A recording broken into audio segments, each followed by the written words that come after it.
Okay, terrific. So you've got many years of tuition payments ahead of you, right? Yes, yes. Tell me about the importance of class size. I know, we're talking about the high school level now. We'll get to some people who have middle school and elementary students also. So presently at 25 to 1. What if I said at that level it went to 28 to 30 to 1? Would you have any strong reaction to that? That sounds like a lot. My dad was a high school teacher, so I know number of students per class can be difficult when you get past 25. I would say gosh, I don't know. I mean, that would scare me to have 30 kids in a classroom. Okay. Anyone else with students at the high school level? Yeah. Let's skip down to the elementary level for a minute. What if we were to move from 22 to 1 to, let's say, 25 to 1? Lydia, do you have elementary school children? Yes, we do. In the 2nd grade. So I would say it is a little concerning seeing that, I'm afraid that some of the kids would get lost in the shuffle a little bit, falling through the cracks and not getting, the attention that they need to kind of stay on track in the classroom.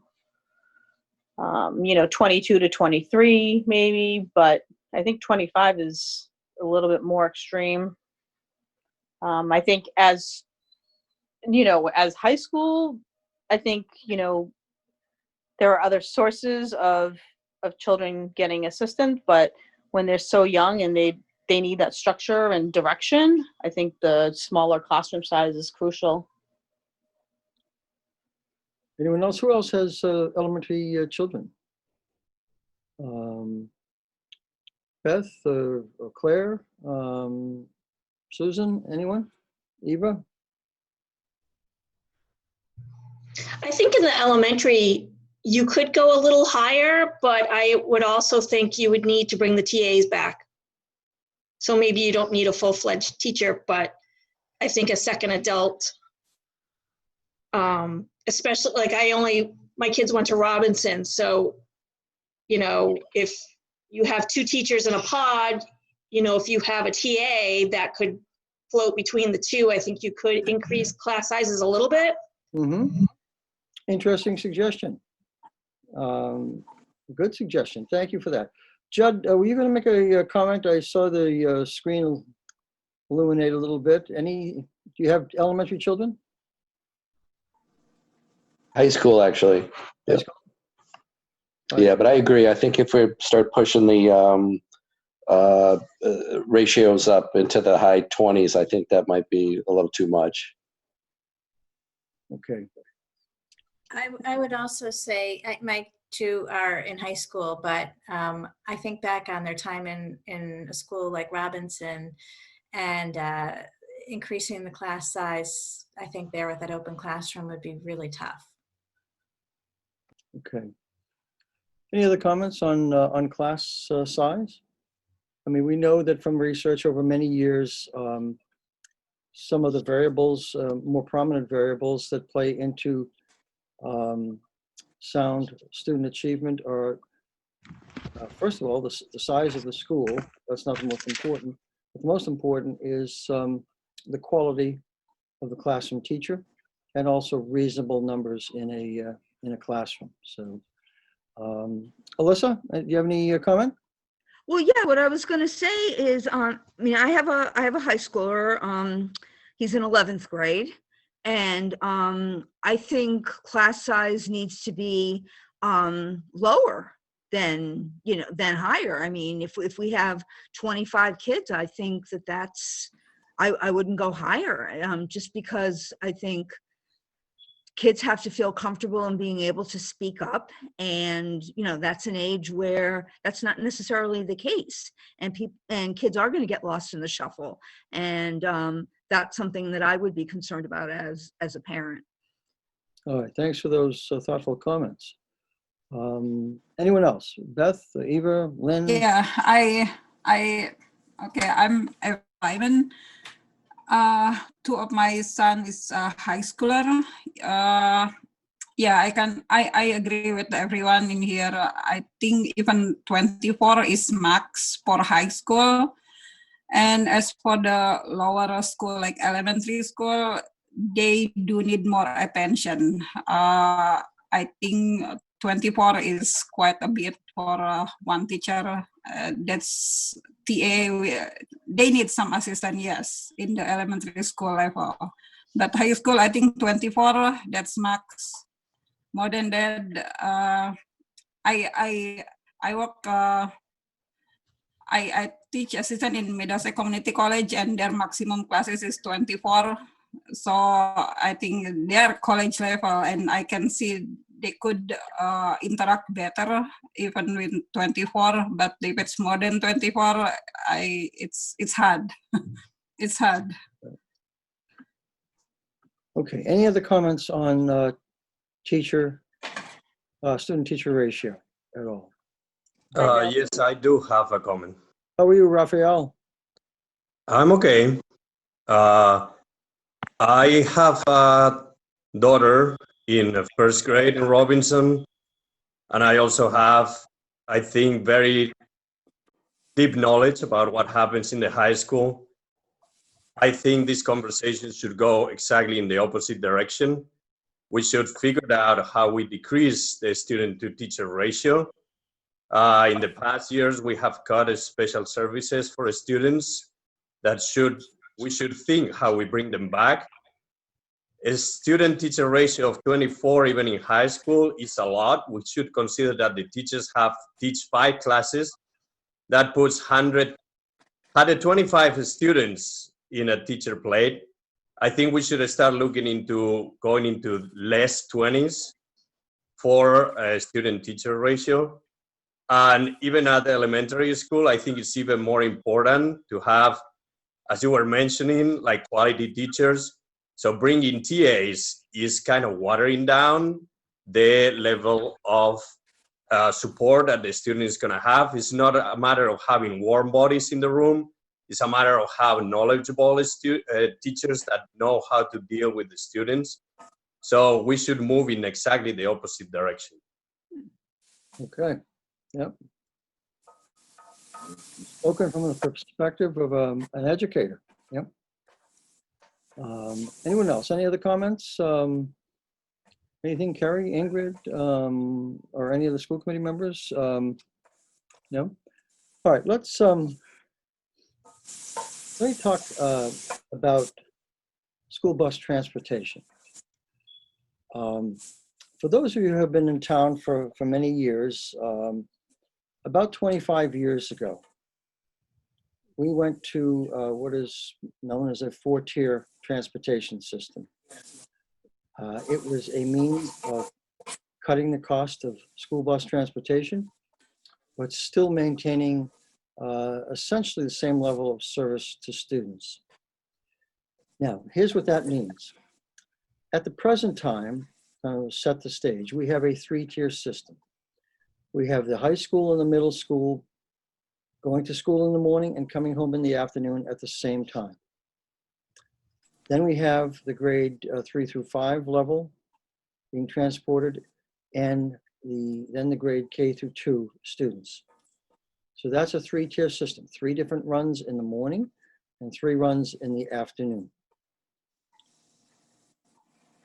In order to be able to cut bus transportation costs and still maintain service, we would have to cut down the number of buses we have, but maintain as many routes as possible. And what that would require us to do, and I'm not saying necessarily that we'll do it, but this is something that, quite honestly, because of the real serious budget situation that we're facing, along with all other town departments, I have to look at a plan such as a 4-tier system and that would be combined with perhaps a change in school start times. So our older children would start a little bit later. Okay. What it would mean is someone would be picked up and start school at 7:30, and I won't specify any particular level right now.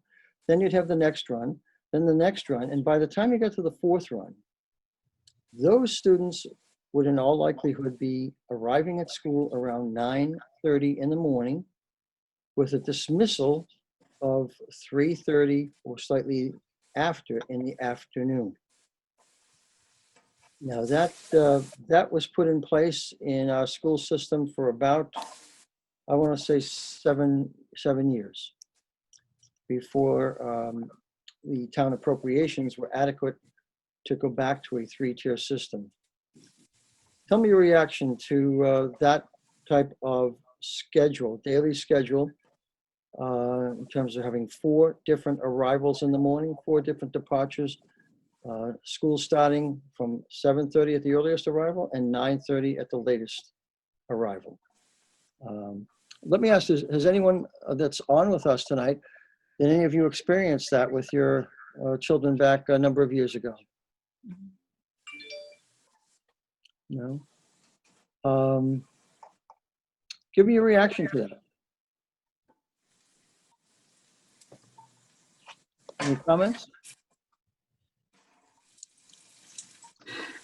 I think no matter which way you go, you're going to make parents angry. That is kind of the theme of this school year. Yeah. With you. Like I think it would be great if you had, say, I don't know, 3 to 5, grade 3 to 5, start at 9:30 in the morning. But I think the school would then have to offer preschool care because too many people have to leave for work by 7:30. You know, if we, and that's a very good observation. When I started the 4-tier system back, I want to say 25 years ago, that's when I proposed to the school committee that we implement the early arrival option for that, just for that reason. And, you know, with fees also, because we weren't sure how many buses and parents driving their children to school would be arriving at the same time. And we wanted to look at a way to sort of meter the arrival of vehicles into schoolyards, such as the Nab-Nasset and the day school and others that don't have a large footprint. To put something in context, it was interesting because way back when I had a meeting with all of the parents across the district in their respective schools about the 4-tier system. My first meeting was at the Nab-Nasset school. And at that time, it was a K-5 building.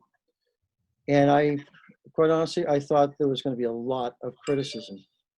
And I arrived at the Nab-Nasset school for the meeting. There were about 90 parents there. And 4 parents met me out in the hallway and said, you know, I bet you think we're going to complain, but this is one of the best things to happen for us because we can get our shopping done, we can do our laundry, we can do, you know. And so I was completely surprised by that response. Now, certainly a different day and time at this point in our lives, but any other comments about the 4-tier system? I know it's, you know, it's a late time. We're starting at 9:30 and ending at least 3:30 in the afternoon, could be as late as 3:45. Any strong feelings? Beth or Susan? This is Claire. I would just mention that, you know, this is definitely a time of transition and a time where a lot of things that we would like to do as a system of schools, unfortunately, because of the budget, we won't be able to do. I'm thinking particularly around the idea of challenge success. And yet this might be something that could align with some of the challenge success goals that wouldn't have to be cut, that could actually help us financially. I think there's a lot of studies and research that's been done about the need for the older kids to sleep a little later. My 2 will back that up. But I think it's going to be, there are going to be growing pains because it does change everyone's schedules. but we are sort of right now in a state of flux where I think we're all trying to adjust as much as we can, and it might not be a bad time to introduce this type of a change. Okay, thanks for that observation. I will tell you, and something I think I failed to mention initially is the fiscal 22 budget will be planned on the basis that we will be back in full to a normal school year, and we are certainly hoping for that.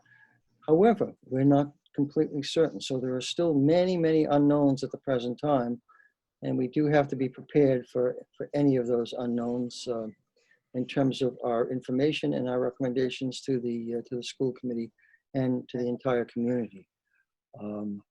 Anyone else about the 4-tier busing? Because that's a way to, I would say, perhaps cut at least $500,000 from our cost profile. I had a question about that. Yes, So would the middle school start, how much later would the middle school start than the high school? well, I can't tell you that with certainty right now. Sue, would you rather be called Sue or Susan? Sue is fine, yes. And let me tell you, Sue, why I'm hesitating is I met with our transportation coordinator earlier in the week and presented a configuration of arrivals in terms of the grade span levels. But I also asked her to come up with some interesting alternatives too, with the objective of having the upper level students start later.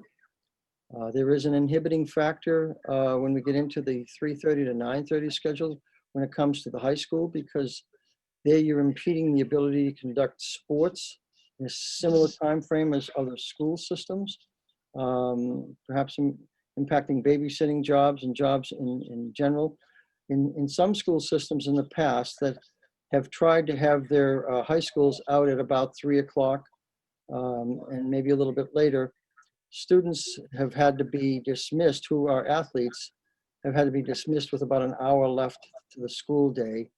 And I'm not a proponent of that at all. So we're trying to work out the most reasonable configuration in terms of the sequencing of who will go first and second and third and fourth, and try to mix and match here. What we also have to do is take a look at the intensity of the routes at various levels and how that plays into ending one route for a certain grade level and immediately launching into the transportation of another group of students at different grade levels. And in terms of proximity of where they end up, the mileage across town to do routes, for example, Westford Academy that covers the entire town versus a specific geographical area. So there's a lot of considerations here.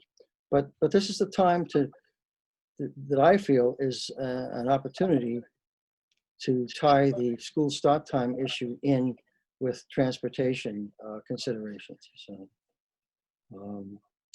anyone else on that particular issue? Ingrid, did I miss anything on the transportation topic? No, I think we're just looking at all sorts of scenarios right now, and really are at the very beginning of the process. And right, you know, part of this special education transportation ties in as well as the big yellow bus transportation. So there are lots of moving parts. Yeah. If your child, let's switch topics. If your child has received some support services, reading intervention, math intervention, some service with the Title I program, we're not talking about specifically about special education right now, but mainstream intervention. Excuse me, are you moving from the topic from transportation right now? Yeah, unless you have an additional comment, Raphael. I thought the comments were finished. If they're not, please feel free to make a comment. Yes, I would like to add that apparently for what I'm hearing is the younger students are gonna arrive to school a little earlier than the older ones. And it has been mentioned before by someone, I don't know the name, but if that's the case, it should be accompanied by a really strong before school program with a very little cost for parents, because this change will affect especially working parents and especially low income. So I would like the school to consider like a before school drop-in that doesn't require more disbursement of money to the families. Yeah, we've had, Raphael, we've had a before school early drop-off program for many, many years. We suspended it this year because of the nature of what our configuration of the school day looks like and what we're able to do, student safety, disinfecting surfaces. But if we get back to a normal school year next year, it would be certainly my expectation that we would get back to an early arrival program. It's a fee-based, generally a fee-based program, so the fees would, for the most part, support the program operations, which is very important and quite honestly, quite cost-effective compared to childcare and any other private concerns. So, and I'm sorry, I didn't mean to skip away from transportation too early. Any other comments about transportation? This is Uri. I apologized. I missed the very beginning. If early arrival is optional and possibly for a fee, then I do not have any comment. But if it's a plan to switch to a multi-tier system, then I see potential problems with it. Because if a parent needs to bring more than one child, and the arrival times will be different, especially as staggered as half an hour, then it's a very significant problem, especially at the pickup, but at dropout as well. Yeah, good observation, Uri. Thank you for that. You know, those are all of the types of issues that we need to look at in terms of how do we cut costs, provide services to students, but also not make it impossible for parents. I know we can't, as you know, this year, we can't solve everyone's issues. We know how difficult it is, but we're not looking to make it any more difficult for parents going into the next school year, certainly. And thank you for that observation. Anything else that anyone would like to say about transportation? This is Eva Lyman again. My two son is actually really close to Westford. We live close to Westford Academy, so either us drop them or they do biking or they walk.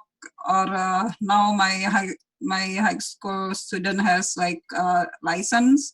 Will that make any difference? I mean, their dependency to the school bus. I don't know. I mean, is there any way to utilize more into the lower class, maybe into the middle class or elementary class school, where they really depend on the school bus more, I think, more than the student who already know how to drive. Like my son, he took his brother to school, and then, you know, if necessary, he can drop his brother back and then go back again for any activity, or they both stay in the school. That's what they usually do, you know, doing homework after school and then come home when they really necessary or when there's bus available, whatever.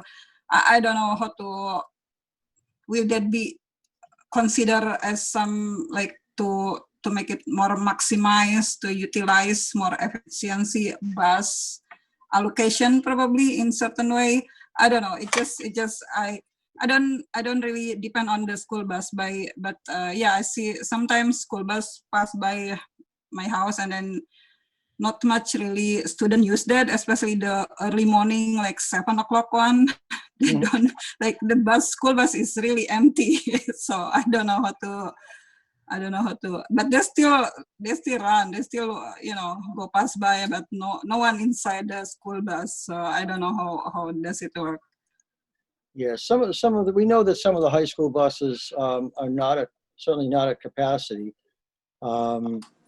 we know certainly that once you reach the junior or senior level in high school, a lot of kids don't want to be seen on a school bus, and they drive, and so we understand, and we have a transportation coordinator now who has been paying great dividends to us in terms of making our routes more efficient, and how do we do that without the need for more vehicles? So thank you for that comment, Eva. Anything else on school bus transportation?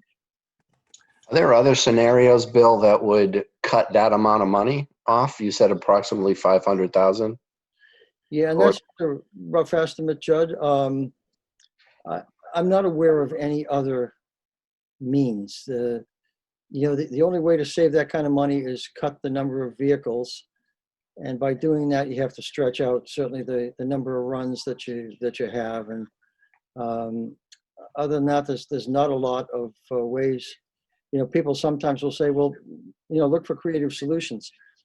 Well, we do, but some solutions are not viable in terms of what we can do. So that was the only way back 25 years that, I was able to come up with that kind of cut and that kind of savings. And I, quite honestly, I haven't thought of any other way to do it since that time, because it is a matter of trying to cut vehicles. So may I ask any of the school committee members if you have any questions that you'd like to pose in terms of transportation, any information that I have not touched upon that you'd like to know from the parents or feedback? Well, I guess one thing I would add in terms of the question was, are there any other alternatives? One thing that I think a lot of people aren't aware of is technically the school system is not required to transport students after grade 7. So grade 7 through 12, we're not legally required by the state to provide yellow school bus transportation the way we are at the K-6 level. That is, another alternative that has been occasionally mentioned, that we could dispense with, say, bus transportation altogether for older levels. I personally have always thought that would pose a huge burden on parents, because not every student is able to drive themselves or old enough. We don't necessarily have enough parking. And not every parent is available to provide that kind of transportation. So I think while our high schoolers while ridership decreases, the possibility of having no school bus transportation for our high schoolers would be a much bigger problem for parents. So I know the 4-tier doesn't sound immediately appealing, and I don't think it's anyone's first choice, but given the alternative of having no transportation at the high school level, I would think the 4-tier would be preferable. I'd be curious if anyone feels differently, but that's kind of the premise I've been operating from, is that while the 4-tier is not great, it would still provide that bus transportation for the families who do need it at the high school level. Any other comments on transportation?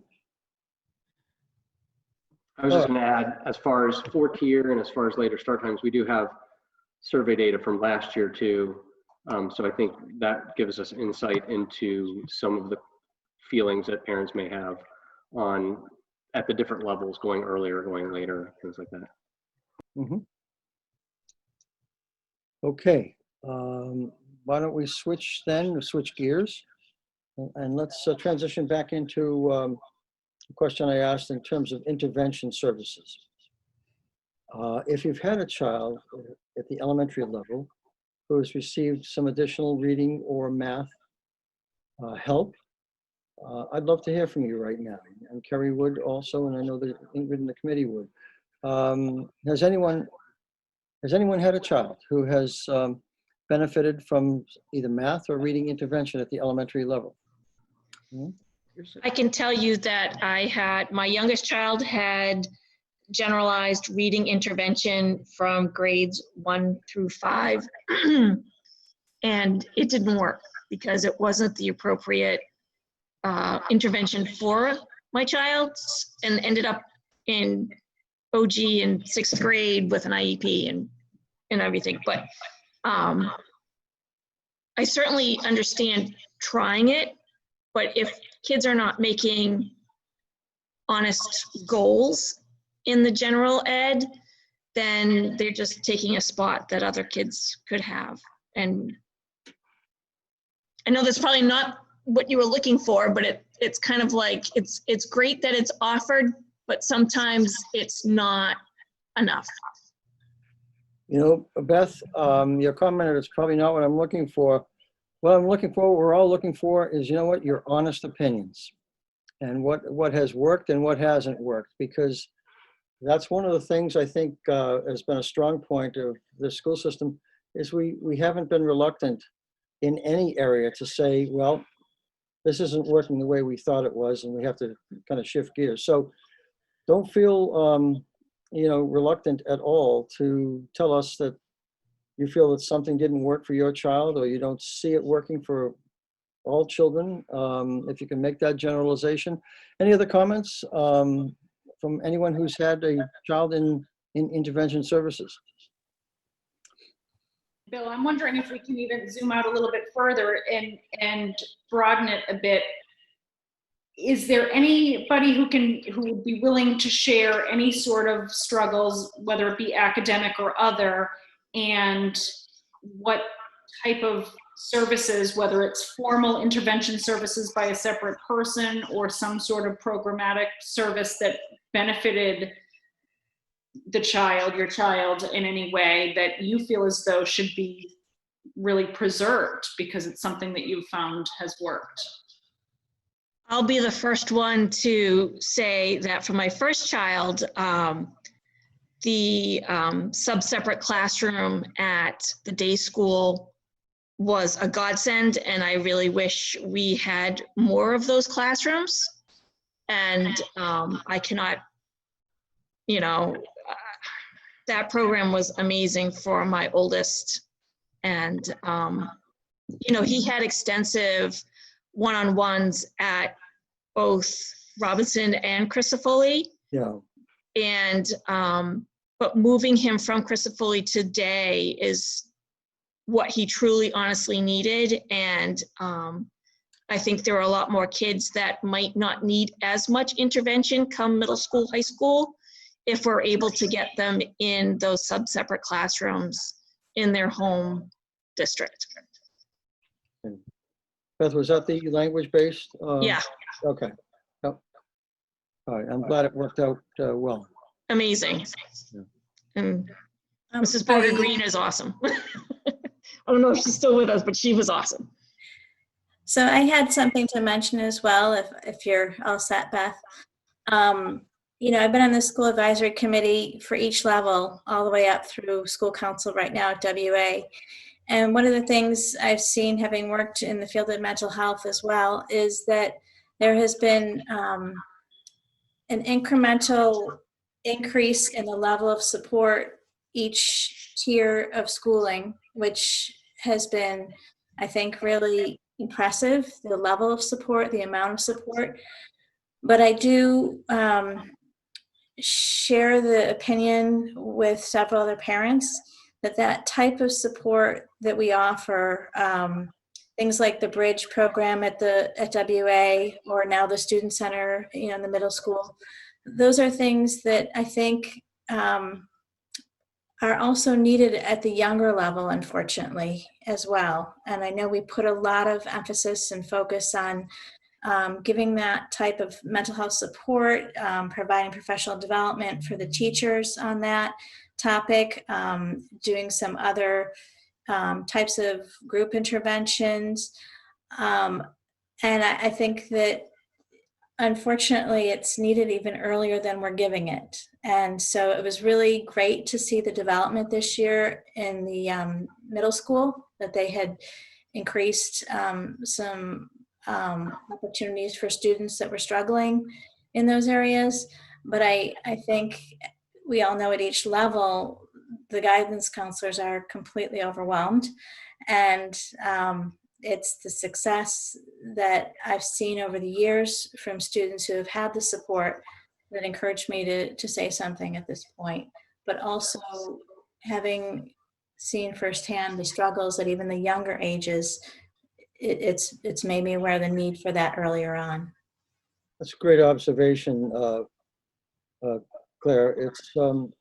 It's something that we're looking at right now in terms of the social emotional wellness of students, not only at the high school and middle school, but certainly at the elementary school. Last year, when we met with the staff of each building to assess from them what their major needs were in terms of their major needs, I mean the students' needs.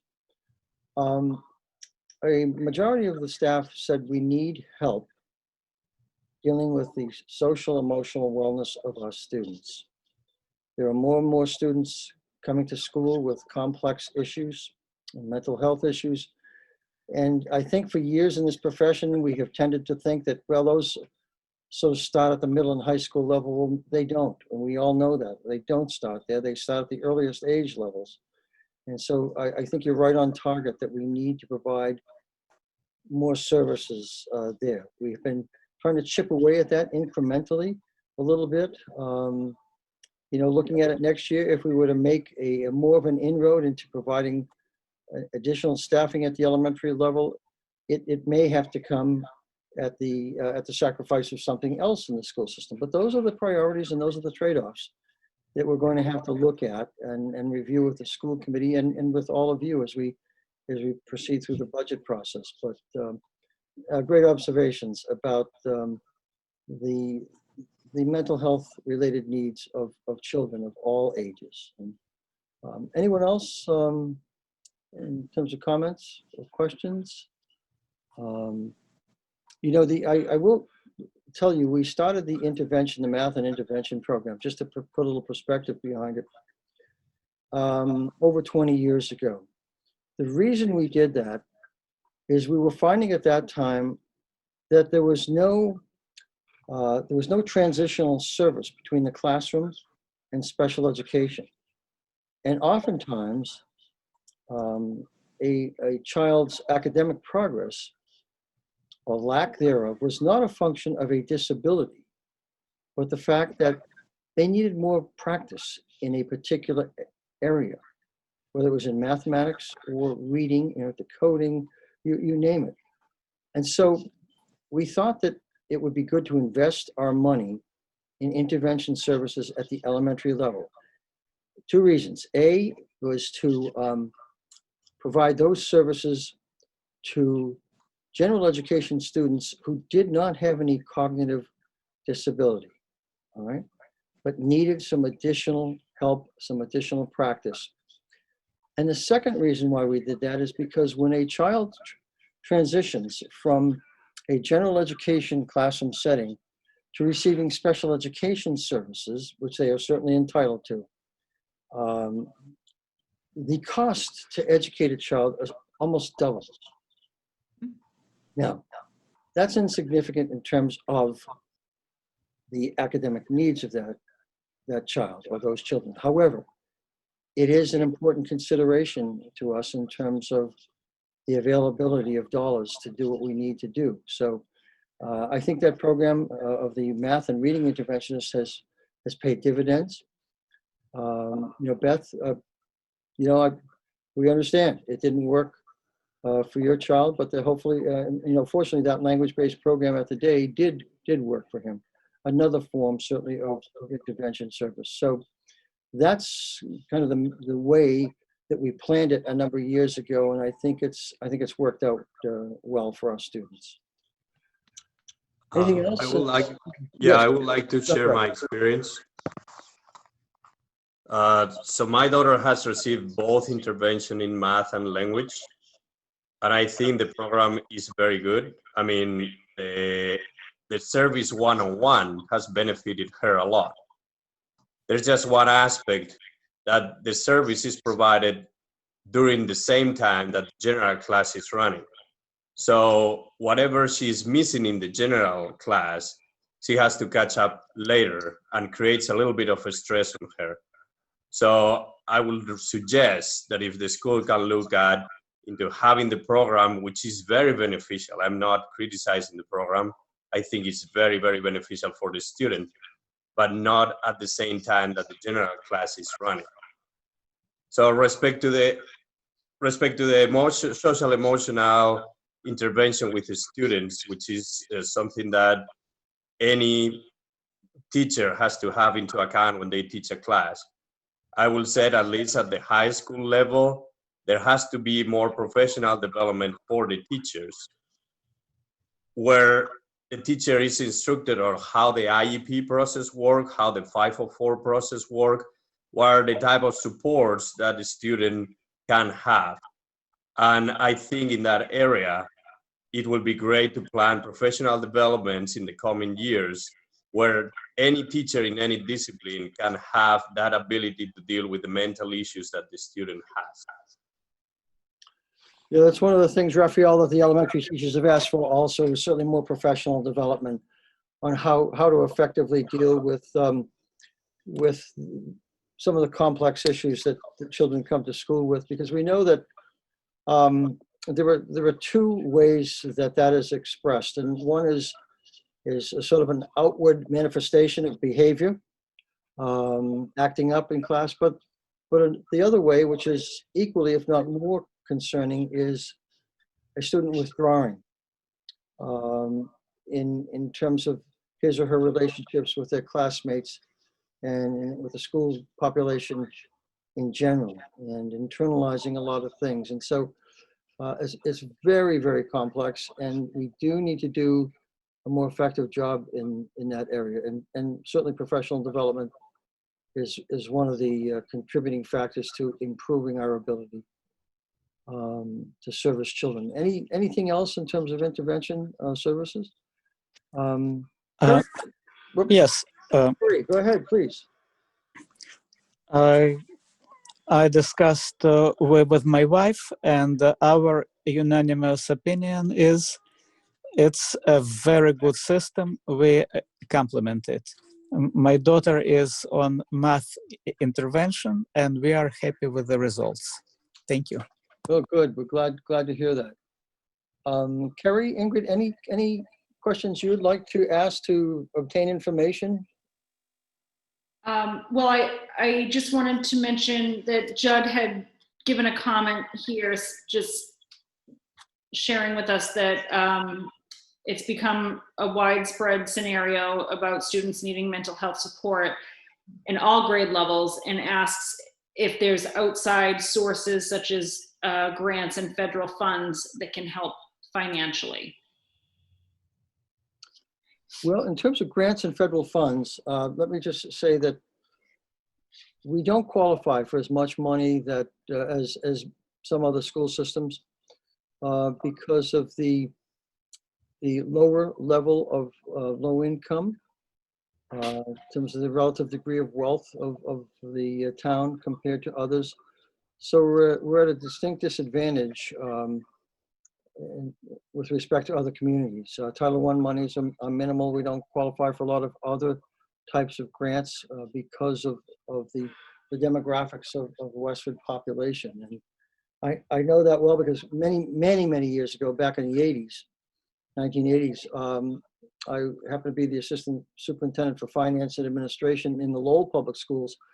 And I would sometimes receive a call from the Department of Education in April from one of the associate commissioners saying, we want to send you $750,000. It's just that you need to spend it in the next 2 months. We will never have that opportunity, unfortunately, in Westford. And grants are difficult because grants oftentimes are very categorical in nature and require you to refocus either your curriculum or instructional efforts in a particular direction that we may not, and some other school systems may not be interested in pursuing. So Ingrid? Well, we are fortunate to receive, over millions. Oh gosh, it's probably $1.5 million worth of grants every year. The problem with grants, though, especially with new programs, is that they're not consistent. So you don't know if you're going to get the money the next year. So if you do want to have a kind of long-term impact program in the district, you really want a steady funding source. Yeah, a majority of that money comes from for special education students. In terms of our regular mainstream programming, very little money is available from the state and federal government for our particular school system. So, Carrie, any other questions, or Ingrid, or comments? I'd love to hear if anybody has thoughts about the programs that we offer and the breadth of programs, particularly at the high school level. One thing that we take a lot of pride in is that we feel like we have multiple offerings for everybody. So we have our core courses, and then we've got lots of great electives. And because every student's schedule is unique and there are no really two schedules that are exactly alike, there are ebbs and flows in terms of enrollment in particular courses. So there might be some courses in theater arts or other electives that tend to be more popular one year, and then the next year have less enrollment, and it makes you sort of pause. Do we run it if there's 11 or 12 students in it for this year? And we look at the history and make that determination. But in terms of program offerings, I'd just love to hear what are some that we should prioritize and maintain, or do others, on the other hand, have suggestions for places where we might be able to be a little bit more efficient and maybe have to make some sacrifices? Good question. Any comments? If we looked for technology alternatives to offer some of the electives, tell me how your students would accept that. In other words, online. Is there, may I can I have a comment on this? My question is how far ahead you can cancel certain class if it doesn't fulfill. For example, like, will you cancel a certain class if just because there's only like less than 12 students, or will you still go ahead with that class if that class is even just 3 students attended? I mean, how you proceed with cancellation of the certain class? That's a very good question. That's an issue that we're going to have to look at closer than we ever have before, in terms of are we going to be able to offer some of the electives that we have offered in the past with, let's say, less than 10 students or so. We're going to have to make some difficult decisions going into fiscal 22. And we know that the electives are important to students. We want to provide them, but we may have to trim back the number of electives that we offer. One of the complicating issues associated with that is our full-time staff. Some of our full-time staff teach one or more electives. And so if we eliminate some, we would be trimming down what's called the full-time equivalency of that particular staff member. And would we have enough work for them to do in other areas to keep them as a full-time staff member, or would we lose them to another school system? So there's a lot of complex issues associated with that because of the multiple use of our staff, particularly at Westford Academy. Okay, I see. I understand. Because I think I studied in the college level where they really rely a lot on adjunct. They hire adjunct, just sometimes really close, or there's a lot of full-time faculty will like take that course, up to like more than 3 class, which is like a lot to look like. But they're willing to do that. So maybe it's not really helpful, but I think diversity in offering the core is really good. But if come to the point that you have to really on hold on certain thing. Maybe, yeah, I know. Unfortunately, I mean, especially high school, I see there's a lot of thing that they offer for my children, which if I'm the student, I want to take all of them.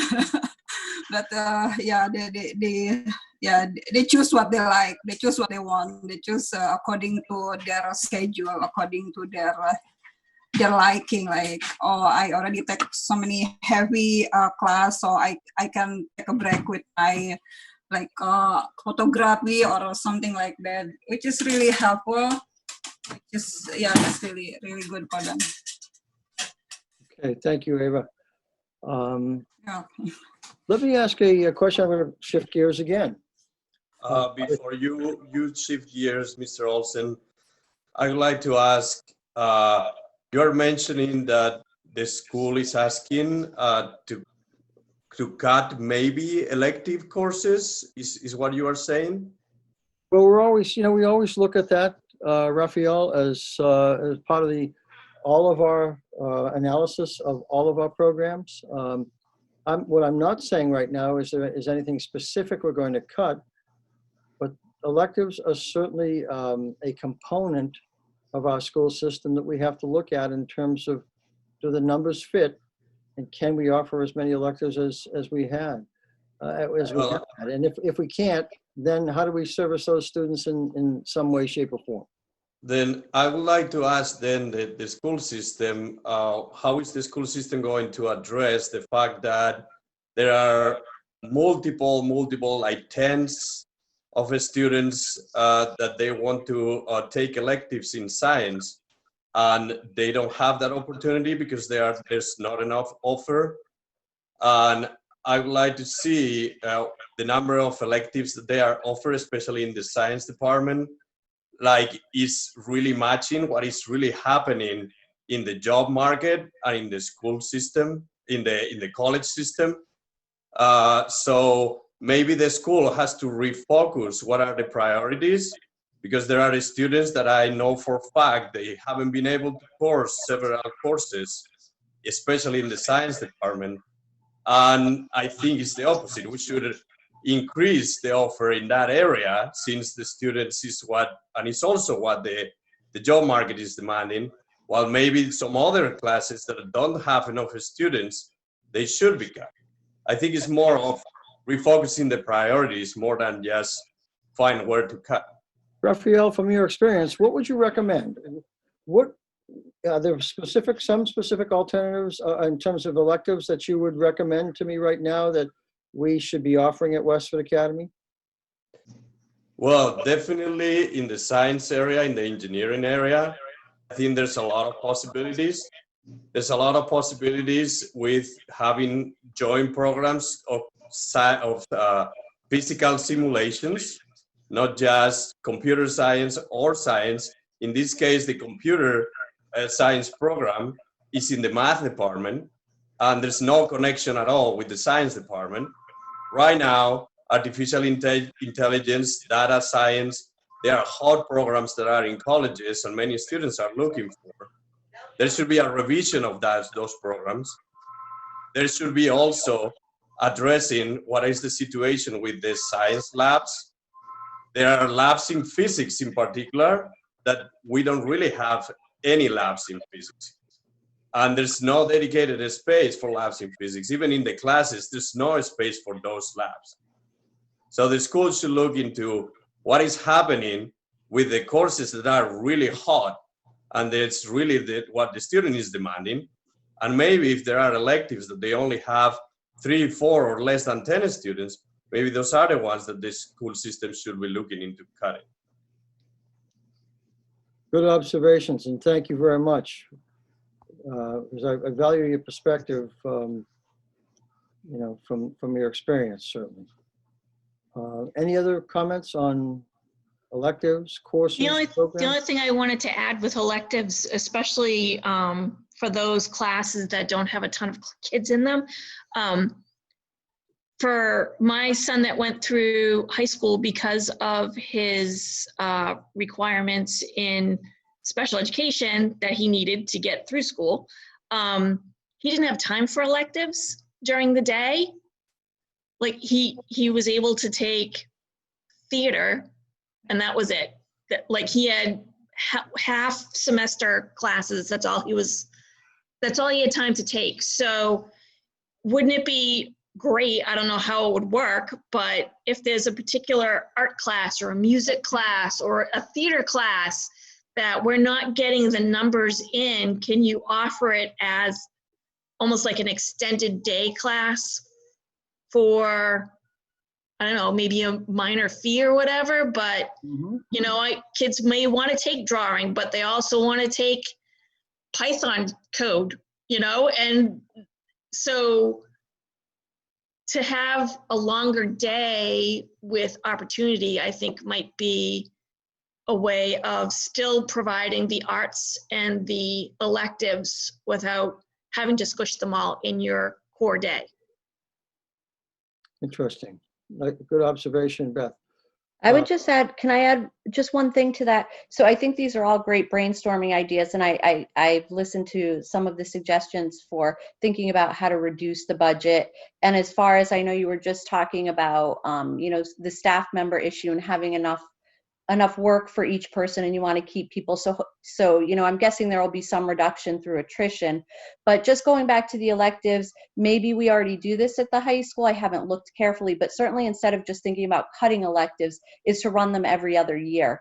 So if they're a low enrollment, 8 students one year, 6 students the other year, if you plan very carefully, and students know going in which year, which elective is going to be running, you could reduce some costs through that, but still offer all of the same electives. I appreciate the suggestion, Beth. Give Judd credit for that. That's Judd. Was that Judd? Okay. And Karen. and I would add one other thing. I know it's not as helpful, but the electives are really a feather in our cap as a school system. It's the type of thing that really gives our students an edge when applying to colleges.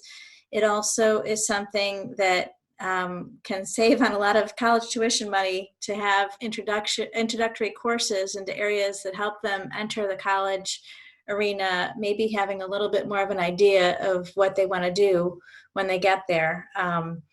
So I think the idea of looking at which electives from maybe alum who have gone on to college were very helpful, maybe some sort of a survey, not to add another survey to the plate, but I think that could be something that would be instrumental in making those decisions about which electives offer the most validity. And then, as Karen said, just thinking about offering them more on a rotation basis if possible. I think that's an excellent suggestion. And it's interesting because I blame my own self for this. I don't think we check in with the graduates of Westford Academy in terms of what their experiences are in college, and what that might mean in terms of revising programming at the high school level. That's a great suggestion. And well, honestly, I'm not sure why we haven't done that in the past. And I would put that right on myself. I think we need to do that moving forward, and we'll do that in the preparation of the FY22 budget. So that's great suggestion. Alicia, were you going to say something? Yeah. As much as I want us to think about the budget and efficiencies when we're thinking about electives, I also want to stop and put a shout out for, if we're going to talk the challenge success talk, we need to walk the challenge success walk. And a smaller group size, a smaller class size for one elective doesn't necessarily mean that it's not as impactful. I say this as someone who knows what it's like to find an elective, and that's sort of your home while you're in high school. I spent most of my time when I was not in my regular classes in the choir room, and I can guarantee you we have a lot of students who feel the same way. So even if it's a smaller size elective, it may still have value in its ability to support our students' mental health and well-being. So I have to say I love the idea of rotating the high demand, really popular electives as a way to continue offering the smaller sized, low demand electives because they're super important to someone who's taking them. That's an excellent observation, because that's where oftentimes a student expresses his or her passion, which is extraordinarily important in an area that they may pursue for the rest of their lives. And so you make a terrific point with that. Any other comments? Okay, let me ask you a kind of an open-ended question. I'm going to appoint each one of you as the superintendent of schools. And, you know, sometimes you have a tendency to say, why are they doing like that? Or I wish they'd do this. Tell me your thoughts. You're going to be the superintendent for a month. What would you do? Would you change anything? Would you add something based on your own personal experience and your children's experiences? Anything? Okay, I know it's getting late tonight, but I need those creative juices to keep flowing tonight. Okay. All right. You know me, Bill, so you know what I'm going to say. I'm going to say later school start times. That's what I'm Yes, saying. that's right. But we already talked about that, but that's what I would say. If you give me a month, yeah, that's what I do. That's right. Let's talk about school security, okay? Because that's that is a cost impact to the school system and to the town. Tell me your feelings about the level of comfort with school security in Westford, based on where your children are, what school they're in, what our procedures are. And I want you to be honest. You know, that's the only way we can change is by getting honest opinions, whether they're good or bad or somewhere in between. Any comments on school security? What are your feelings about additional school resource officers?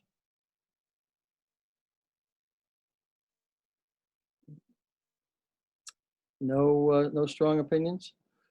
Where will the budget come from additional SROs? What was that, Raphael? So you are mentioning what is our opinion on additional SROs officers, right? Yeah. Where will the budget come from those additional officers? Well, that would probably have to come, looking at the fiscal 22 outlook of revenues, it would probably have to come at the expense of something else. Okay.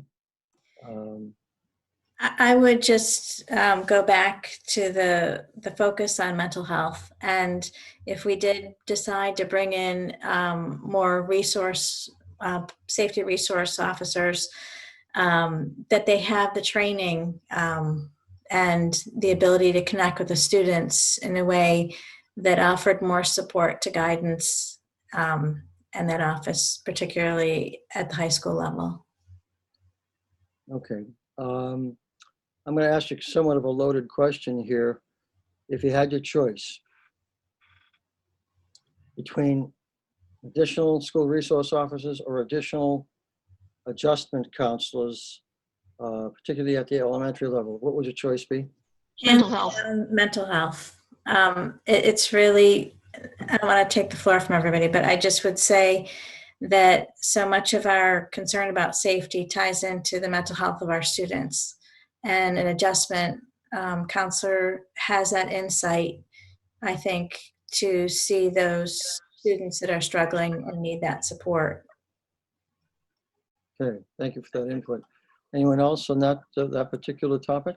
Definitely mental health. I would, personally, I think it would be great. I know there is a psychologist on staff at the high school, and I know from other parents that I've spoken to that he's been extremely helpful with their children.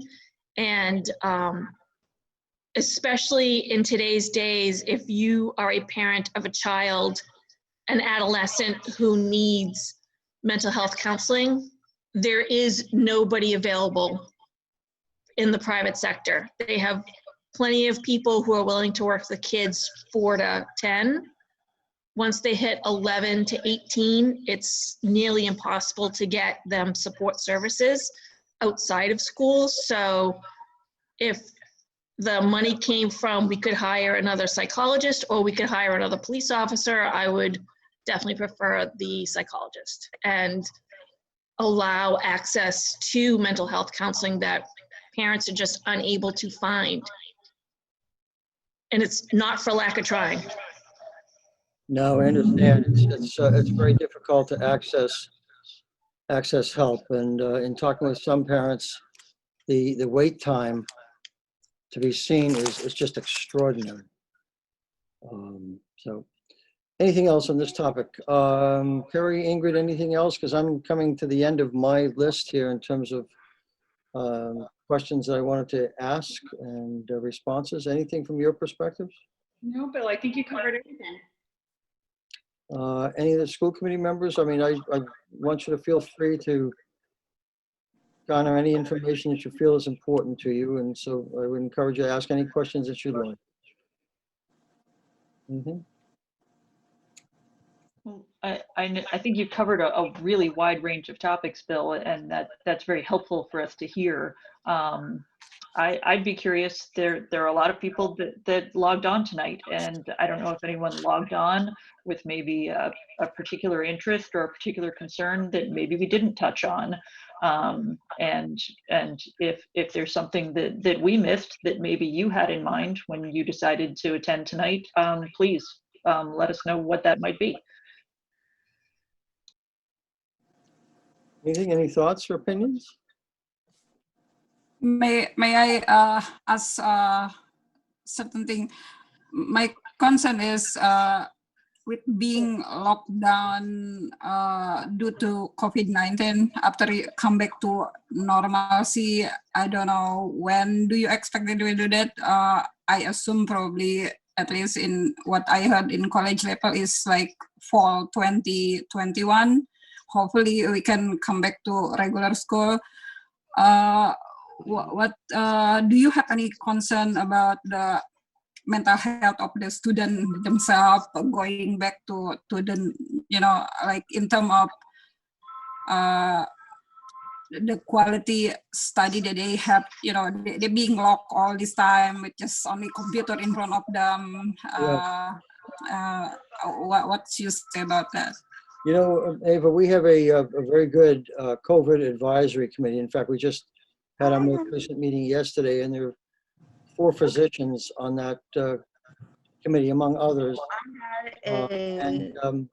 They're concerned, they're very concerned about the mental health of students.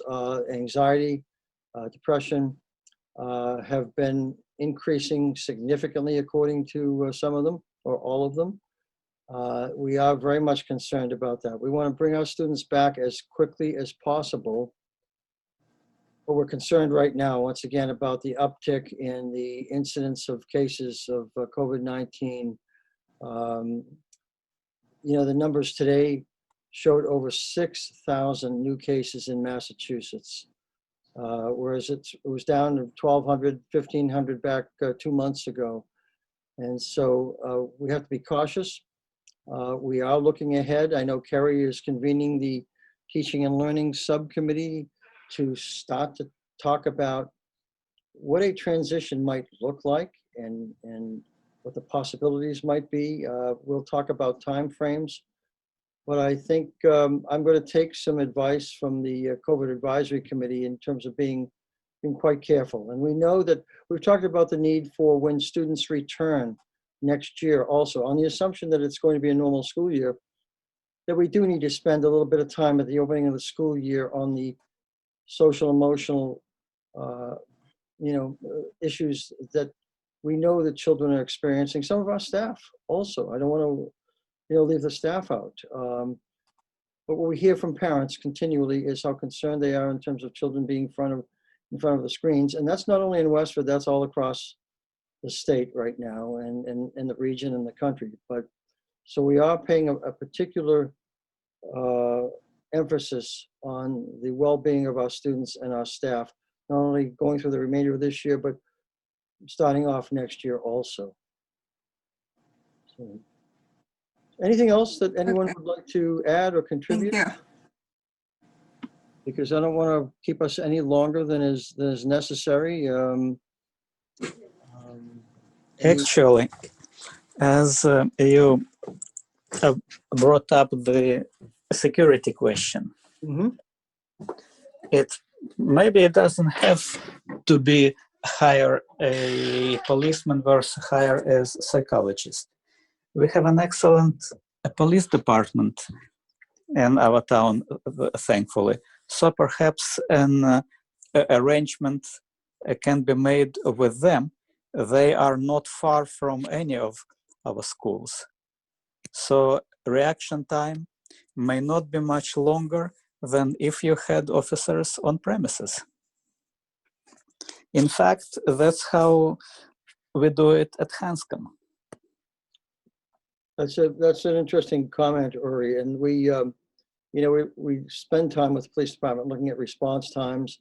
We've reviewed the report, the security report that the town commissioned, and we're going to move slowly and deliberately in terms of what we do and how we do it, and what services might have the greatest return in terms of child development and mental health wellness.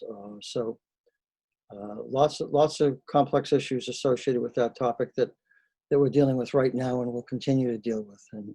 And that will not go away. That will be increasing over the next 5, 10, 15 years across the country in public education. So, Mr. Olsen, since you are the one who proposed the question, why the question? I mean, what is the level of threat that is in Westford that might require increase the SRO numbers? Well, it wasn't as much a question of to respond to any particular threat. It was the consultant's report that said, according to their study and research, we should have more. But there's Raphael, there's where we're trying to look at where do we allocate our resources? Is it towards more SROs, or is it more at the elementary and early childhood level with preventative measures in terms of additional adjustment counselors? And so, as I said early on in the meeting, this is all about trade-offs in fiscal 22 and priorities, and that's the reason why I asked the question. Right. I mean, I totally understand the question, and yeah. I will have a personal opinion. We will be more mental health professionals, but I also want to make sure that I have all the information. And if you are saying there's a report that says a consultant recommends that we hire more SROs, there should be a reason. I mean, you don't do something because it looks good. It should be like, is there a level of threat that justifies having more SROs? Or if the level of threat is so low, why are we going to get more SROs? It will make more sense to dedicate those resources to what you're saying, so more mental health professionals. But in order to do that, we need to know what is the level of threat. If the level of threat is really, really low, what I have seen in my years in Westford, why are we going to have the need to have more SROs? Well, an interesting comment. There were those, if you recall, if you were at town meeting a couple of years ago, there was a lot of feeling at that time. That was after the Parkland shooting in Florida, that we needed to appropriate more money to school safety. But and the reason why I brought that issue up is because with this COVID pandemic, I think our attention has been taken away from school safety issues and mental health issues and how they relate to school safety, and focused on the pandemic and the mechanics of how we run a school day. And so that was the nexus of my questioning. I think the threat is quite low in Westford, although one never knows. One never knows. The other piece in that safety report also refers to the fact that while the level of threat is low, so certainly any level of threat, though, is something that we've got to keep in mind. And then, of course, as those types of horrific incidents began to sort of trend over a span of several years, it was just an increasing concern, but nothing necessarily specific to Westford.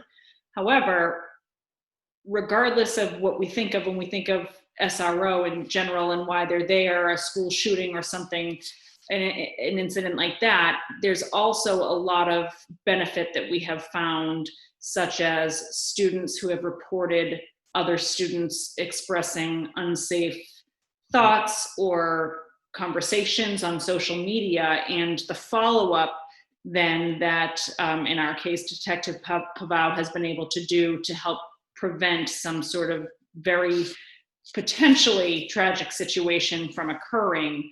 And having that presence, students feel, in some instances, it has shown that students feel comfortable going to him thinking that there's a problem with a particular child, whether it be possessions of weapons or any sort of drug abuse, things of that nature. So that's been one angle that is occurring and does happen, and it's not that that level of threat is necessarily low. It's not pervasive throughout the school, certainly, but it occurs. Anywhere you have 1,700 teenagers, unfortunately, there are situations like that arise, and he's been instrumental in helping with those. So there are things beyond just what you think of like a school shooting that we gain benefit from. So I understand that angle, and I know Detective Pavao does a great job at the high school. But let me ask something. Is he working with the students in prevention? Is he working on a student with advisory? Or that will be more not an SRO job, it will be more of a mental health professional? He works and he complements the staff that are at the high school who deal with the mental health issues, and he does meet with students, as you know. He has a number. In fact, I have a list about a half a mile long of what he does with our students, Raphael. And I know you're familiar. You know, you're familiar with Detective Pavao and the work he does. But so I think we've got a good sense of direction from all of you in terms of where you would prefer to see our resources devoted. So, can I make one last comment, Bill? This will be really quick, no need to comment on it. One is just a possible budget cost. One is a place to look for reduction. You know, one of my concerns is just with this year and students being out of school for so long, do we have an assessment in place to identify where the gaps are at the beginning of the year? You know, a lot of school districts use something like iReady or STAR regularly and on a yearly basis to identify both growth data, but also to recognize where those gaps are for our students. So if we're talking about that, and maybe you already have, or maybe that's in place, that's a possible cost. I think the other thing I just want to mention, where I think we've learned a lot this year in our remote learning academies, is how we can service students who are in need differently. Students who have anxiety, students who have a difficult time coming to school, and maybe in the past have been out of district placed and maybe have been able to bring them back. And just looking at that carefully to see if that's something we could continue to build upon as far as like a remote model within our own school and our own school district. yeah, some great observations. Thank you for those. Any other comments? Is it sort of that time right now? We said we'd have a hard stop at 8:30, and first of all, I can't thank you enough. This is a very difficult time of year for people to be participating in evening meetings, and I know you're helping children with homework. There's a lot, holiday related, no matter what your celebration. A lot of cultural and religious events going on at this time of year that should, have your time devoted to those, but you've taken the time to be with us tonight, and I greatly appreciate it. We'll end up, because I've noticed several of you are beginning to drop off the meetings and off the meeting, and so I can't thank you enough. And also to our school committee, who, once again, you have many, many meetings during the course of the year, and a lot of other things you could have been doing tonight. So thank you for just another night out at a meeting. And Ingrid and Kerry, thank you also. So we'll do this again at some point in time. We'll look for more communication about the budget upcoming in the next several weeks. And thank you again for participating, and have a good night. Thank you for having the meeting. Thank you. Thank you all. Bye-bye. Good night, and thank you for the work you're doing. Thank you very much, Rory. And happy holidays. Share that with everyone. Thank you. Thank you. Thank you.